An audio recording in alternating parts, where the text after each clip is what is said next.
I would like to, I'm seeing some people on my screen that, my gosh, 2 weeks ago, Yeah. we saw in person at the Yeah. conference. Yep. The global conference was in Miramar Beach, Florida. Um, it was honestly the best conference we have ever had, both from a content standpoint, because our speakers were second to none, and also from an attendee standpoint. We had huge representation from around the Impact 100 footprint. For those of you who attended, we are very busy at the moment trying to organize all the slide decks and the pictures and so forth, all the handouts. And so you will be getting links and information to that very, very quickly. That is top on our list to get going. The content was strong, and many of you wanted to see more of it. For those of you who didn't attend, we used an app and everyone could upload their personal photographs they would take on their phone, and they got shared with everyone. So we also had a really fun photo booth, which was a good time, and all kinds of other information. So look for that very soon.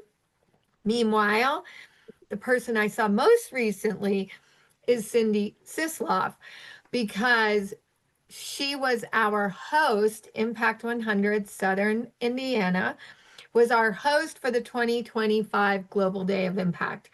That chapter surpassed the $1 million in giving on that night, which was a lot to celebrate. And we announced, if those of you did not live stream it or haven't seen any of the messages we've put out, we announced on the first Thursday of November every single year, sort of the State of the Union. And we let you know by the end of this year how much money we will have given away through how many chapters in how many countries. And so for this year, the 2025 Global Day of Impact, we as an Impact 100 community cumulatively have awarded more than $178 million through 80 chapters in 4 countries. Now, and thank you for that, because it's remarkable, right?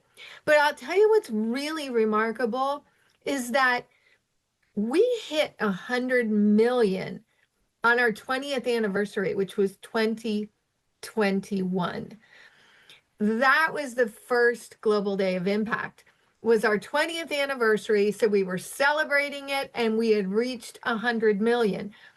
We're on track right now to get to 200. So it took us 20 years for the first 100.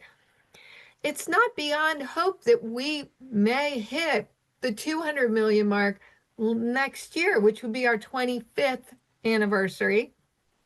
But if not then, it'll be 26, which occurred to me like later after we had done all the Global Day of Impact. And it's like, wow, y'all, 20 years for the first 100, 5 or 6 for the second 100.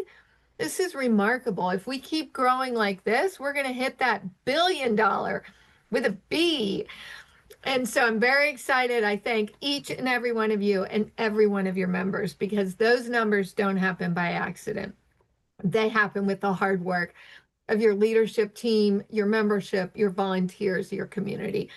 So that is a celebration for all. I've received several of your questions and I thank you.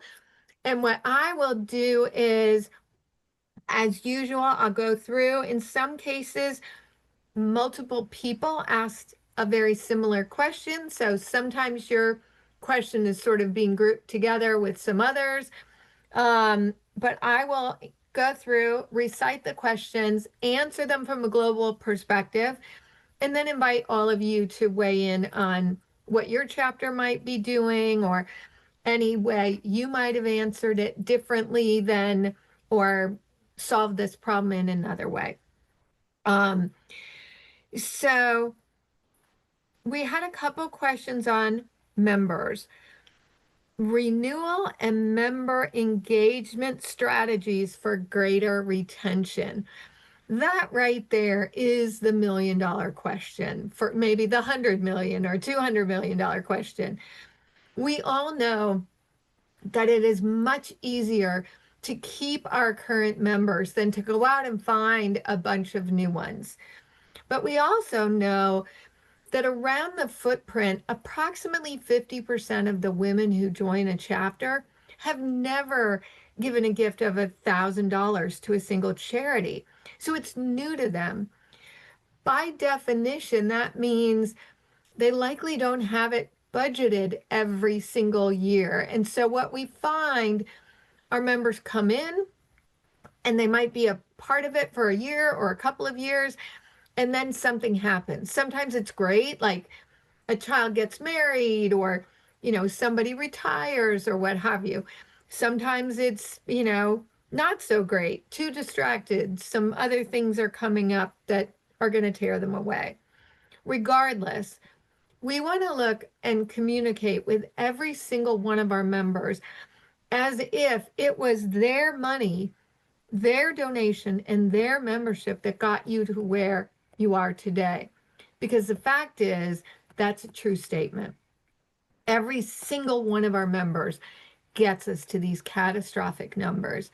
You want them to feel welcome. You want them to understand that, they didn't do anything wrong by letting their membership lapse and now perhaps coming back.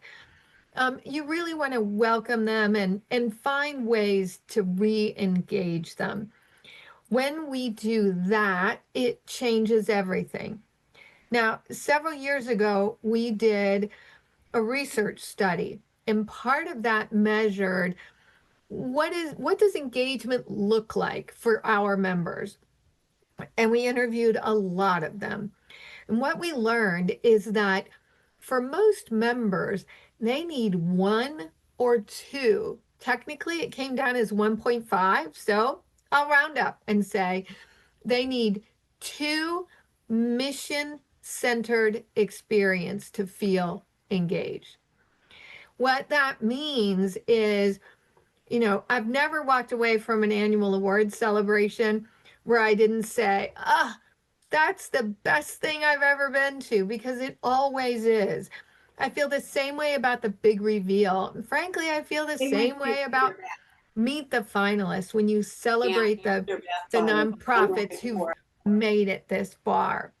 And so, although you can do all kinds of other events throughout the year, if you really want to target a lapsed member and have them rejoin, maybe offer them a free ticket if you charged to your annual award celebration, or maybe invite them to the big reveal, even though they didn't join this year.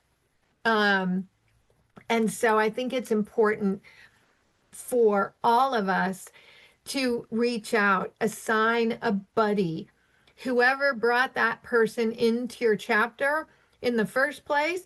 Maybe they're the ones who are the point of contact. Now, in some cases, she may have been on your founding board or on your leadership team 3 years ago when this particular woman joined. They might not be on the board anymore. That's okay.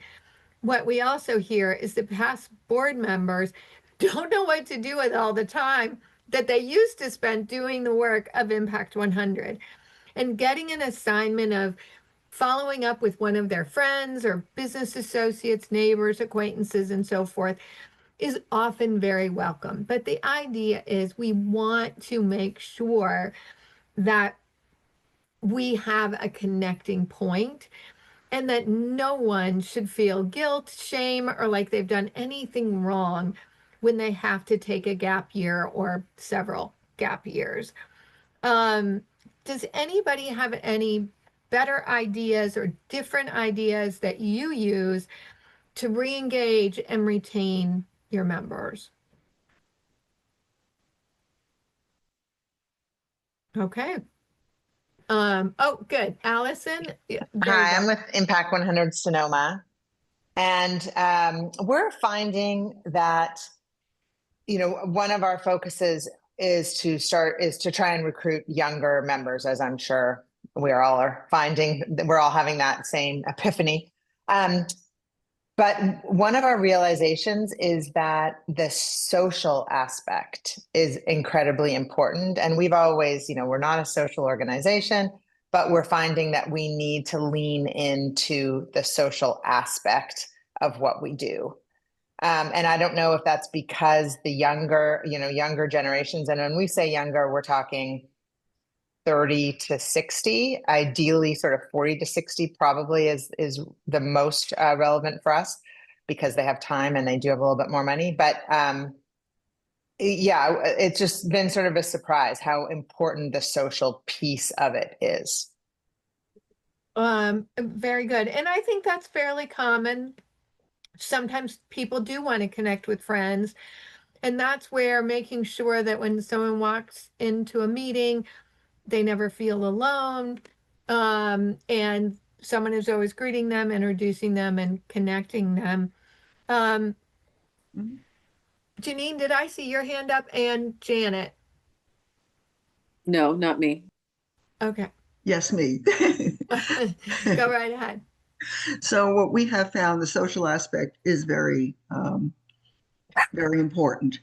When I took over as president, I contacted everyone on the list, and it was right after COVID. So we lost a number of members during COVID for various reasons.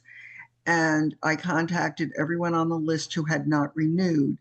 And what I heard from a number of people was, well, I've realized I'm more of a volunteer than I am a philanthropist.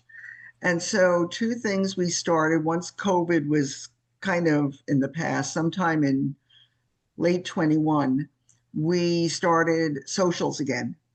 We also started what we call Give Back Saturday. So, it's one Saturday a month where we get together and we volunteer at one of the local nonprofits. And the women love that. They love doing it. They bring friends with them. We've gotten a number of members that way because our members brought friends. And for people to really see the need that's out there makes a great impression on them. And they realize they just feel that they want to help. So we don't have meetings per se, except for the annual celebration, but we do have socials, and whoever wants to come can come. We have members and friends, and our friends, we tell them all the time they're as important as our members because they're getting the word out, even if they can't afford to join or if they have other commitments.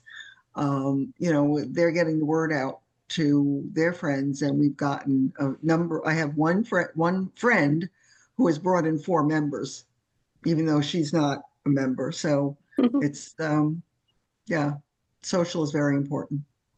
Awesome. Thank you. Renee, it looks like you've got your hand up. Yeah, just a quick question about the volunteer Saturday. Are you going back to I don't know how big your chapter is and how many grants you've awarded, but are you going back to your grant recipients to volunteer or just any nonprofit in the community?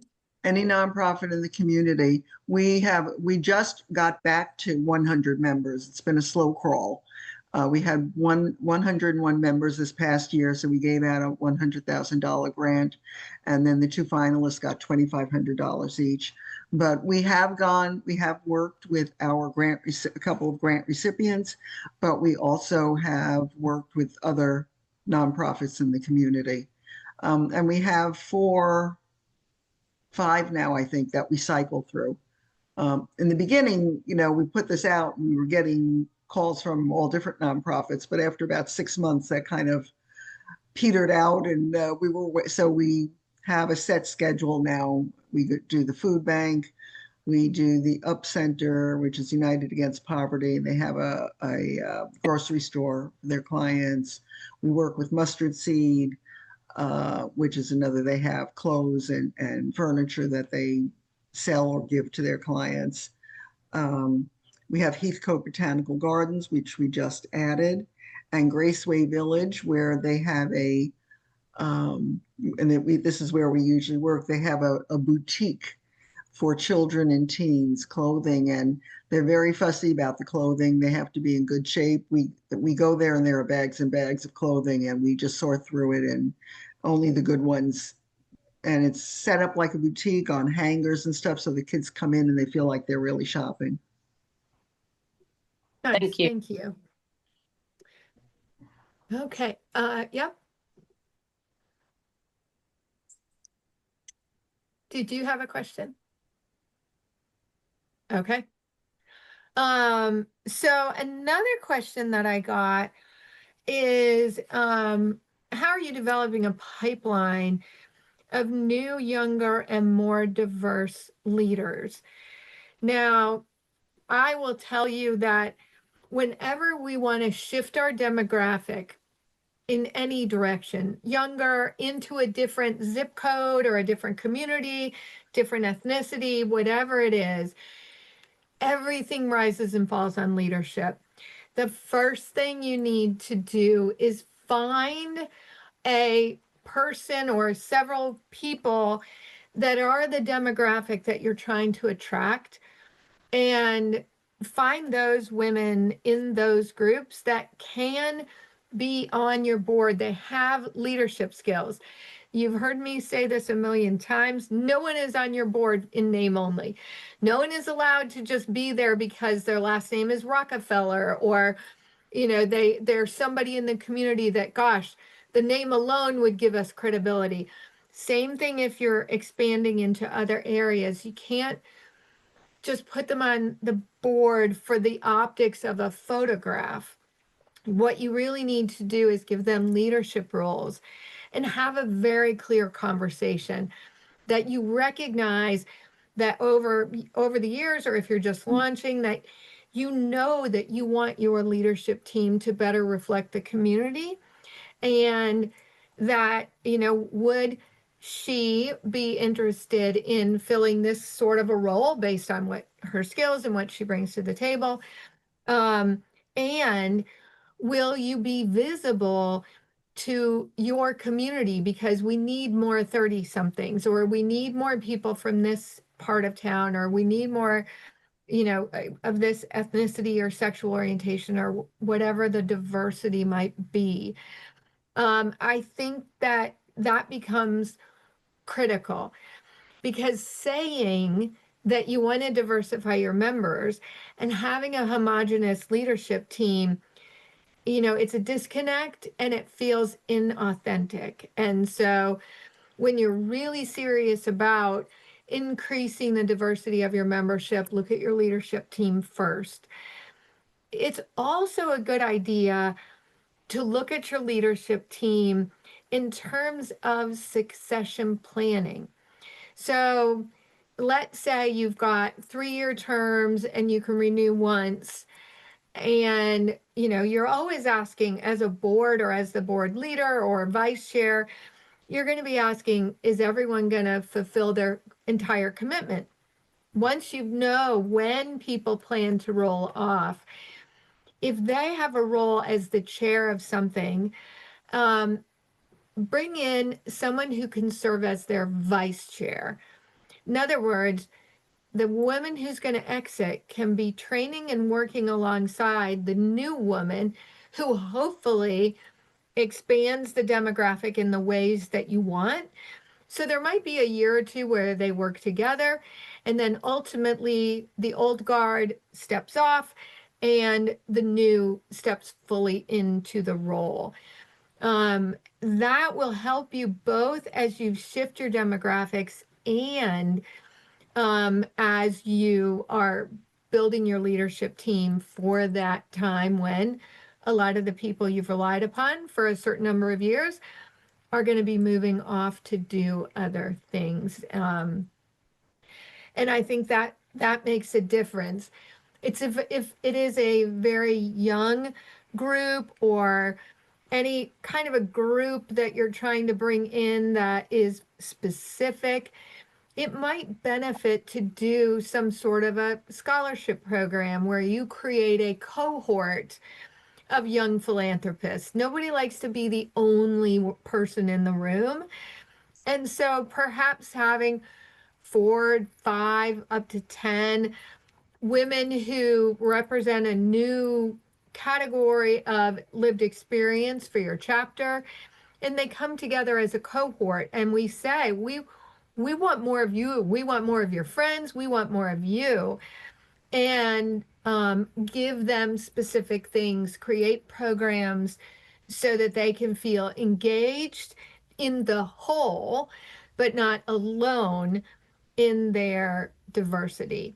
I will tell you that also, when it comes to bringing in a younger or more diverse board, it is an everybody job. Everybody should be looking at your membership, your community, look for the leaders that are excelling other places.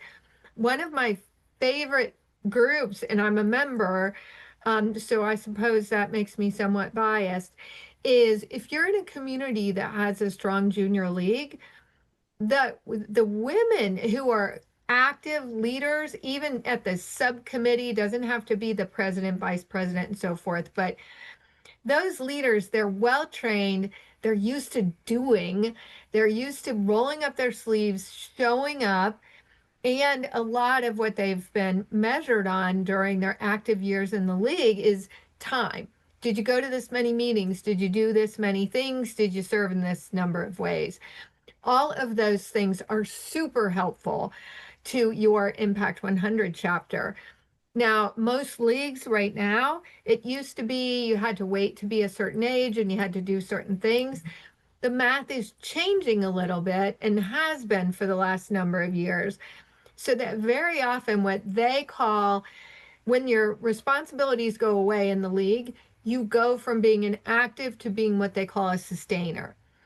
Those first year sustainers, they don't want to go back to doing all the things that they did in the league, but getting them involved with your organization could be exactly the pivot and purpose that they're looking for. They've proven that they care about the community. They've proven that they want to give back. They've done the thing, they've worked and developed, and so they are an ideal candidate for as a member and as a leader. If you've got, there are other women's groups like Zonta, PEO, all kinds of women's affinity groups of lawyers or of accountants, bankers, etc. And so go where those women are convening anyway and speak to them. Tell them about Impact 100 and invite them to be a part of it. Anybody have any additional ideas or comments? I have a question. Won't the junior leagues be annoyed if you're taking their younger members away? No, most people don't stop being a part of the league. So at least in at most, I've rarely, if ever, I don't want to say I've never heard of them leaving, but I'm sure somebody must have. But most often, when you convert from your own active status, it's because you've checked all the boxes. You've done what you need to do for the league, and now you're a sustainer. I'm still a sustainer to this day. And I've been involved with Impact for a long time, but I also enjoy the sustainer gatherings and whatnot with the league. I'm always meeting great women there. And so really it's not, you're not going after their current leaders and poaching them, because I'm not sure you'd be able to. They're very committed to what they're doing. But once they are sustainer, that's when, and because now their meeting requirement vanishes and a lot of their time and a lot of their committee work just vanishes. And so whether they join as a member or whether they join as a leader will be up to you. Paulette, I see you raising your hand. Hi, Wendy. Hey, I how are you? absolutely agree. I am a sustainer. I'm Impact 100 Greater Sacramento. And I am a sustainer of the Junior League here. And when I first got involved with Impact, those are the women that I invited to the I Make an Impact parties. And basically all of them joined, and they were wanting to continue their volunteerism, not to the extent that we do with the Junior League, and you have that choice with Impact. But I absolutely agree. They were all, it's just part of our makeup. And yeah. Wendy, Good point. I can't, Every league kind of has their own personality, so some may or may not be a good mix, but Janet, I see your hand up. Yeah, I have a question. We had, I think, an unusual situation. We got a donation from a couple of our members to do with the money as we wanted. So we offered 5 partial scholarships, 50%. And we have 2 women who came in and took advantage. I have 3 every month. I say, we still have some scholarships available if anyone's interested. No one's, I've approached a couple of women who I know are very, really want to be members, but can't afford it right now. And they've been like, no, if I do this, I want to do it on my own. I'm like, okay. But has anyone else had that issue that happened, that people didn't want the scholarship money? Go Janine? ahead. I can chime in on that. I'm Janine Malusnik from South Palm Beach County chapter. So we also had the same idea. We wanted to help some of the women that maybe weren't, might be a little more financially challenged than the rest of us. And we kind of found the same thing, Janet. We've offered it to, we've had a number of those kind of scholarships allocated in our budget. And we get a few takers, but they don't, there's not a line of people, I guess, waiting for that kind of assistance. We had the same kind of feedback, and they also, we saw they didn't return as full members or as members the following year. So we haven't had a lot of success Interesting. with that either. Interesting. We had the We same thought maybe experience. it was a privacy confidentiality issue. So we, made sure to say, no one will know. This is totally confidential. Only the people on the committee who are interviewing you will know. But still, no takers. Yeah, I would say different chapters. It's rare that I hear that people aren't interested in getting some sort of assistance with their membership. There are certain chapters that have a high volume, and when they do it, it's basically if your membership recruiting chair or renewal chair talks to Jane Doe, and Jane says, I would love to join, but I just can't afford it this year. And if the membership outreach person says, well, we may be able to partially fund you, it would be confidential. Would you like me to check on that for you? Most often in certain communities, we hear that the answer is yes. Where we end up in a difficult time is when there's a formal application and, there is this fear, or maybe it's humility that says, I don't want to apply and make public the fact that I'm not able to do this. And so I don't know, but I would keep trying, and there might be a way to step up. And Janine, your comment of them not coming back, most scholarships, in my opinion, should carry with it that they have to be engaged at a certain level. Mhm. Now, if it's a member that's been a member and she's been connected, and this is a hard financial year, I don't necessarily think that that's the kind of thing where they are required to do certain things. But if they're a first-time member, you want them engaged in what we do so that they do come back. And maybe if they were matched 500 in year 2, maybe, or in year 1, maybe year 2, they might only be matched 350 or some other number, so that these women can kind of work their way toward 1,000 eventually. I want to be mindful of our time. We also had some questions about uh, attracting strong grant applications in the 5 focus areas. This particular question is focused on not being able to put forth a finalist in the arts and culture category and how challenging that was.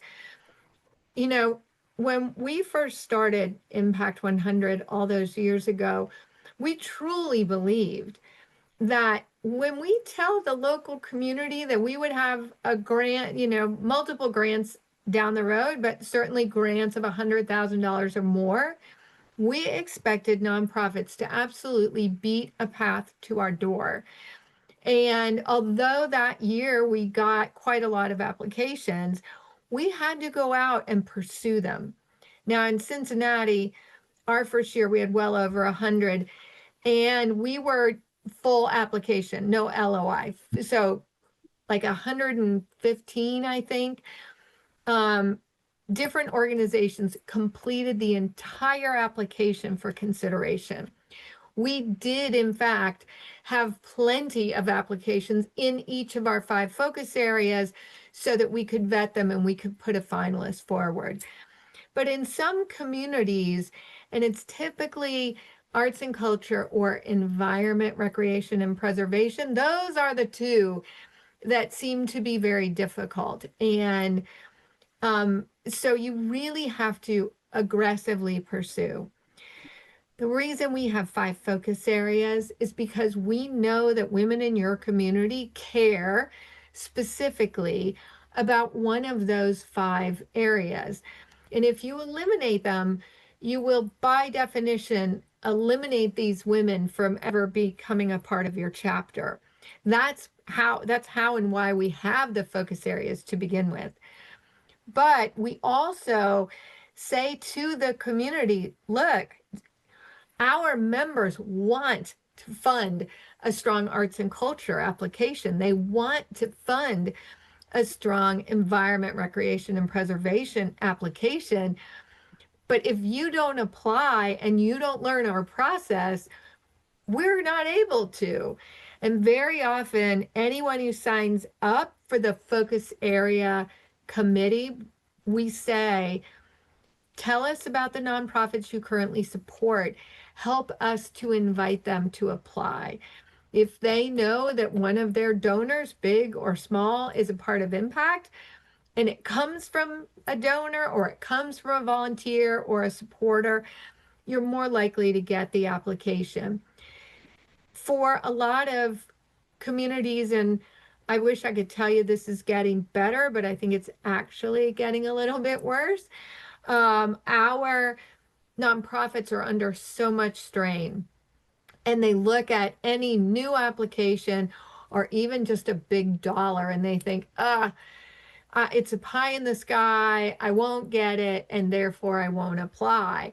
And so part of what we do is we make sure that our application process is as similar to others that they'll see in the community, and that they are personally invited. There are lots of ways to do that include not just the Nonprofit Information Center or session, but also a nonprofit inspiration session where you invite community nonprofits well before your application period closes, and you tell stories about organizations, with those organizations there. I didn't get the grant, but the impact of Impact 100 is I got volunteers and I got donations and I got introductions and so on.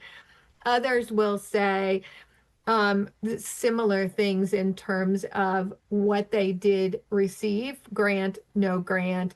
They came back 3 times before they got the award. All of those stories, nonprofit to nonprofit, really helps. Denise, I see your hand. Yeah, there we go. we've had some very weak arts and culture, and my team is concerned that if we go to 5 focus areas and we have really strong health and welfare and family and education and very weak arts and recreation, it's just going to be really uneven. So how do people deal with the weakness in some of the arts and culture and environment, recreation areas. So part of it, I would say, take a look at what your eligibility criteria is. By definition, a lot of arts programs have huge budgets. Now, it was never in the original model that Impact 100 would fund small nonprofits. That was never part of the model. Now, several communities have taken that as an integral part of what y'all do, which is very difficult in the arts because you look at a big museum, they have a huge budget. But if I care about the arts and we have an opportunity to help fund something specific within that big budget for that art museum or that theater or what have you, it's going to be powerful to us. And so I would look at your eligibility requirements and make sure that what you're asking for, that you've got a pool of applicants that can meet that criteria, and look at making some adjustments if that's part of your problem. The other piece is to really go out and speak to them directly. We were launching a chapter in Traverse City, Michigan, where I was living at the time. And one of my very dear friends was the head of an environmental nonprofit. He was a man. And I said, I can't wait. I hope you're going to apply.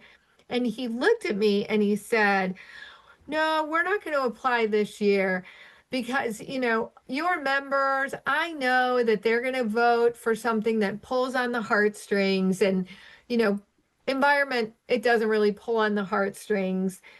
And so I'm not going to apply until you're getting ready to fund all 5 or fund 4 of the 5. Now, I corrected him, of course, and he ultimately did apply. But a lot of nonprofits self-select out. Oh, we don't know anyone on the board, so we're not going to apply. Or, oh, last year they gave it to an agency like this, and we're an agency like that, and so they must not want to fund us. It's really about communicating, personal touch. What I will say is, if you think about all of the attention that you spend growing your membership, renewing your membership, and growing your membership, you need to spend at least that much time attracting strong applicants. Yeah, so we don't have the big museums applying. We have small arts projects applying. And we actually talked about teaching them how to write a grant application because their applications are incredibly weak. And that would be a big help. I would also say collaboration. There might be an educational component with the arts component. There are lots of things that you can do to sort of open things up. And speaking of, I'm sorry, Yvonne? I was going to say, we here in San Antonio, we do, I don't know if everybody does this or not, we do an agency training couple months before, probably about a month before we actually open the application process. And we actually walk them through the application process, give them due dates at that point even, so they know what's coming up. And we will often, now we've been in business here for 21 years, so we have people to pull from, which is harder if you're newer, but we also typically will have a previous high impact grant awardee from one of their agencies come and tell them, here's what we did, here's what we found where we got held up in the application process, plan ahead for XYZ. So they kind of give their own best practices of someone who's received a grant. And we're now every year we have almost always about 100 people coming to that training. And I do think it's really helpful for them to be able to ask questions at that training and us to dispel myths. That's a big one. We kind of end up dispelling myths a lot of time. So we found that to be very helpful. That's excellent. Thank you. Janine, looks like you have a question. No, actually, I just want to comment towards, we offer applicant information session via That's in person, where any and all nonprofits can come and ask questions. We offer just what the other person just said about due dates, etc. And then we also offer a 30-minute Zoom with certain members of the organization of a brainstorming workshop where the applicant can say, well, here's our thought. We're thinking of applying for this project. And we can kind of work with them a little bit on whether it meets our criteria. And we found that that has helped improve the quality of the applications. And then word of mouth gets out from there, of course. Excellent. Yeah, I think there are several chapters that do similar to what you are describing. The one sort of word of caution is we want to make sure that the nonprofits never think that we are telling them what to apply for or what not to. I mean, we can generally say the way you described it is Correct. perfect. Yes. But just for those of you who are hearing this for the first time, it's nuanced, and so you want to be cautious. That's correct. We do have guidelines for the reviewers, for the brainstorm members. Again, you're not saying that, no, don't do that. Yes, do this. It's just very high level concept. Awesome. Thank you. Now that wraps the questions. However, we've been doing a lot of work here at Impact 100 Global. We've launched a brand new website. We've had this conference. We've had the Global Day of Impact. And we've also launched this entirely new system of learning and connecting. Those of you who were at the conference may or may not have attended Haley's session on Impact 100 Academy, Global Connect, etc. But in the next 15 minutes that we have until we reach the top of the hour, I'm going to pass it to Haley, who will show you a little bit about what's in store with this new learning platform. It is free to all of you. And so, Haley, with that, I will pass it to you. Thank you so much. And I will share my screen in just a second. Before I do, I did see a comment in the chat. Bonnie had some words of wisdom to share. I wanted to check in, and then I can jump to sharing my screen. Bonnie, do I see you on our screen? Otherwise, we can follow up via email later. I'm sorry, are you talking about me? I don't know if I had words of wisdom. I had a question. Okay. Oh, no, that was just that, Wendy, what you said about growing the pipeline of younger, more diverse, it was like so succinct. And I'm a lawyer and I was trying to write fast enough, but I couldn't.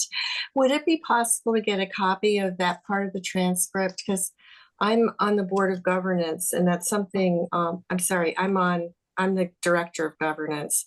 And that's something I'm really struggling with, because if anyone's seen The Gilded Age, that's Newport basically. And yeah. Congratulations on Newport, by the way. Big number y'all just announced, which is very exciting. I would, we record these and we put them in the community forum, which is what Haley's going to talk about in a moment. So you'll have that. If we can pull the AI transcript, certainly we're happy to do that, but just know that you'll have access to it as well. Excellent. Thank you. All right. So I will go ahead and share, but you all feel free to do your hand raise or anything like that. I absolutely will take questions. As Wendy mentioned, you can see my screen okay? Sharing? Yep. Thumbs up. All right. Yep. As Wendy mentioned, this is our brand new system that we are all super excited about. It is big for the community and global and Impact 100 movement in general. Right now, I am logged in. You all, at the end of my presentation, I'm going to share how you can get your credentials. But I don't want you, logging in just yet. But I will share that with you, I promise. This is the dashboard. I'm actually going to come back to this part because it will make a lot more sense when we go through a couple tabs here in our system. So this is accessed through our website. And again, I will tell you exactly how you can get there. And we're going to start with looking at Impact 100 Academy. So if some of you might have gone through Impact Manager, that was a login system. It was our previous system that was where you could read through a lot of things with launching a chapter, and then there are different materials and things like that. This is our upgraded, newer, more robust, better in all the ways system to that. With this, we had a few goals when we wanted to create this academy and this login in the background. We wanted to have engaging lessons. We wanted them to have materials and that are downloadable and videos, and give you all a hub to connect. And as you'll see kind of the hierarchy of things, this login system as a hierarchy, the big umbrella is Impact 100 Global Connect. So that's where we have that Connect aspect available to you. And the programs within Connect are Impact 100 Academy, Community Forums, and our Materials Library. I will go pretty quickly through these as we have 11 minutes. But I will be doing a recording of my presentation that I gave. I had a whole 45 minutes to go through all the great things, so I will be creating that. You can absolutely reach out to any of us on the team to answer questions, but I encourage everybody to get in thinking about Impact 100 Academy first. We have designed 15 courses and they're growing. We will be adding more before the end of the year. All about all things Impact 100. So we can see our titles here. The first 5 are right about the model, the history of Impact 100, kind of the nuts and bolts, the meats and the potatoes of Impact 100. As we go through, we then get into things you might need for your board and leadership. We have governance, board building, all things membership, branding and marketing, events, chapter tools and technology. And so all kinds of things in there. I could talk all about all these courses, but I'm going to try and not get into it. I will leave it to you. We will open a course in just a minute. We have courses on covering operational costs, nonprofit engagement, grant review and selection, and grant stewardship. The course I want to use an example with you today is course 7. So they are all set up in the same format. This is all about board building and leadership. Lots of questions, right? It all starts with the board and kind of trickles down from there. All of these are free. All of these are available to you. And as soon as you have a login, you have access to every single course. So you can pick and choose what course you want to start with An hour. and go through and learn and guide your way. It is also all self-guided, and it will save where you've left off. They're all broken down into different lessons. And so you have your umbrella topic in this example of board building and leadership, and then some subcategories under that, introduction as an overarching theme, and then best practices for a high functioning board, board roles and responsibilities, and so on. So if we click open, this is a high level introduction to this course. Every single course has a personal video from yours, none other than Wendy. Then she just goes over, kind of gets you ready for the course, talks about what you're going to learn, and gets it set up all nice and, gets your brain in the right mindset of learning, right? Then when you get into the course, you'll have these short videos. So this one, for example, is 5 minutes and 27 seconds. We're not going to get into it too much, but I will show you. We have some things coming and going, moving around. We try and keep it visually stimulating for you all as you're learning, as you're growing. Generally, I think it's such a privilege that we all have an opportunity to learn more and talk and connect about the things that we really care about. And this might spark a new idea. It could be somebody that's brand new to your board, or a founding member, these courses will get those juices flowing, get your board talking in the same language. It avoids future questions or conflicts. It's just a bit of a kind of setting you up in a way that you are all working towards that common goal in detail, right? I think we know, Yeah. of course, our work, but specifically, how are we getting to that goal? And this really breaks it down and does all of those things. So through each course, you'll have lessons that look similar to this. You also have a materials lesson, and I'm navigating on the left side of my screen here. In every materials lesson, you'll have the same video that tells you how you're going to access it, and you can navigate to this top tab and look at all of these amazing materials none other than Lori Sheehan has put together for us. We, in this case, have things that we've created at Global and just best practices and general examples, but we also have real chapter examples as well. I will tell you exactly how you can submit your own examples. This is a growing library. I think we're all better together, right? And learning from one another. So we are so happy to have any of your examples featured in here as well. I will tell you how to get to that. But through each course, you will have all of these are printable. I'll go ahead and open one of these. Printable, downloadable documents. Anytime I say material, think a digital document. You can view a file, you can download it, and you can also save it to a personal library, which I'm going to get to in just a moment. At the end of every course as well, a couple minutes, you do have a final quiz. It's short, it's easy, you'll ace it, I have no doubt. And data shows that if you get quizzed on your learning, it reinforces it and supports that material that you've just learned.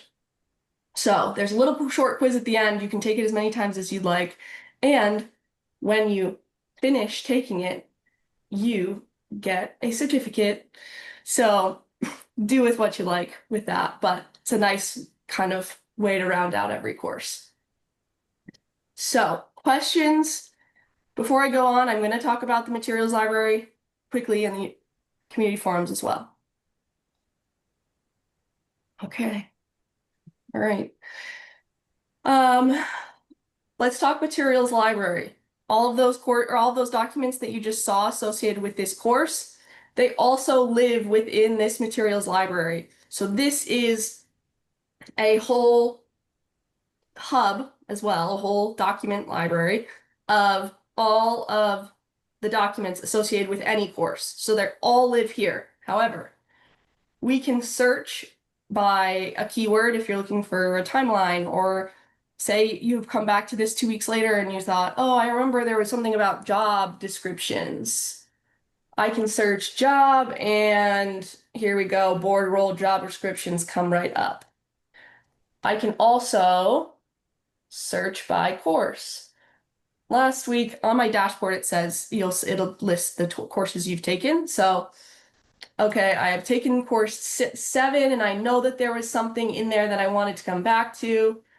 Okay, great. I'm going to open this up. I want this, and I'm going to click. Oh, what's it doing now? Okay, so I clicked. Hang on, let me do that again and actually explain what I'm doing. So I've opened up this material, and right here where it is bookmarked and it is saved, I know that I want to come back to this, so I have saved it to my personal library. That is going to live in a separate spot from my materials library. It lives right here under my favorites. So if you're when you're going through that huge list, right, if you're viewing something, you can hit save and it will be saved to your favorite. So then you can have your customized library within the materials library. And then it can bring you right back. The last thing I'm going to show you, community forums. And Lori, if you could drop in the link to the login and requesting login page, that would be great. So we make sure we get that in enough time. Our community forums are open to anybody who has a login. They are just community Impact 100 community members, and we do have an approval process. The only reason why we have approval process is we don't want bots in our system. So if you are your first name, your last name, and an email that looks like, you know, not gibberish, then you're in. So it is open with anybody with a login. We have our community forums divided by subject matter. So if you have a membership question, you'd go here, events, and so on. I do want to quickly show you guys chapter chats, just like the question that came up before. In the next couple of days, we will take this recorded chapter chat and put it on YouTube and post it in this community forum. So we have one specifically called chapter chats, and we have all of these archived through, I believe, 2020. So anytime you can come back, if you're not able to make a chapter chat, you can view any of the chapter chats at your own time. We do want you to come. We do want you to participate. But of course, life happens. And if you can't make it, they're always here as well. Your dashboard is just kind of your home base. It has all of the things where you can link to Academy, you can link to your community forums, you can link to your materials. On the dashboard, and I'm almost done, on the dashboard under My Saved Materials, these buttons here, you can request a material. So anything you're learning and you're like, ooh, I'd love this and I don't see it here, you can fill out their Google form, and then you can also share your own resources here. It's a different Google form. Encourage you to do both. When we receive your request, we look at what we have. If we have anything similar, if we know an expert in the field who we can ask, we reach out and ask and compile it as soon as possible and get it back to you, knowing that sometimes it takes a minute, but we will absolutely get them to you, and are so happy. Like, we definitely want to know, you know, what you guys need, and are happy to highlight and share your resources here as well. Lori would have shared the link in the chat. If you had a login to our old website, you can use the same login to this. If you need a new one, if you don't remember your password, if you want to use a new email, just request a new account. If you don't remember your password, you can request a new password. It's going to look something like this. This is request side of it. You just fill this part out. If you're ready to sign in, you can click this button and sign in. And then, oh, I'm already in. There's a little button that says forgot my password, and you reset it just like any other system. Okay, that's a lot of information, a whole lot, but I appreciate you guys, and it is super exciting, and I really encourage everybody. We will be checking on our requests with you guys coming in, and happy to answer any questions now, later, anything. Well done. Well done, Haley. Who has a question? Okay. You must have given them everything they needed to know. This is our flagship program. If any of y'all have gone through Impact Manager, you know that it was a lot of reading and then more reading and then a little bit more reading. And in this case, you have quizzes, you get to listen, you get to watch, it's reinforced, and it's really deep and wide. Janine, looks like you've got a question. Yes, I have our board members have access to the original Impact 100 Council. So would I just notify them that this is a new resource available and you can use your same logon? Exactly, yes. Okay, thank you. Yeah. And it's open to members too. It can be board and any member as well. So anybody excited about learning about Impact 100? It's a great way if you've got members that you think could be future leaders. It's also really good as an onboarding for new board members. as a refresher, you know, in the past, prior to 2019, if you wanted to learn about Impact 100, you talked on the phone with me for a really long time, multiple times.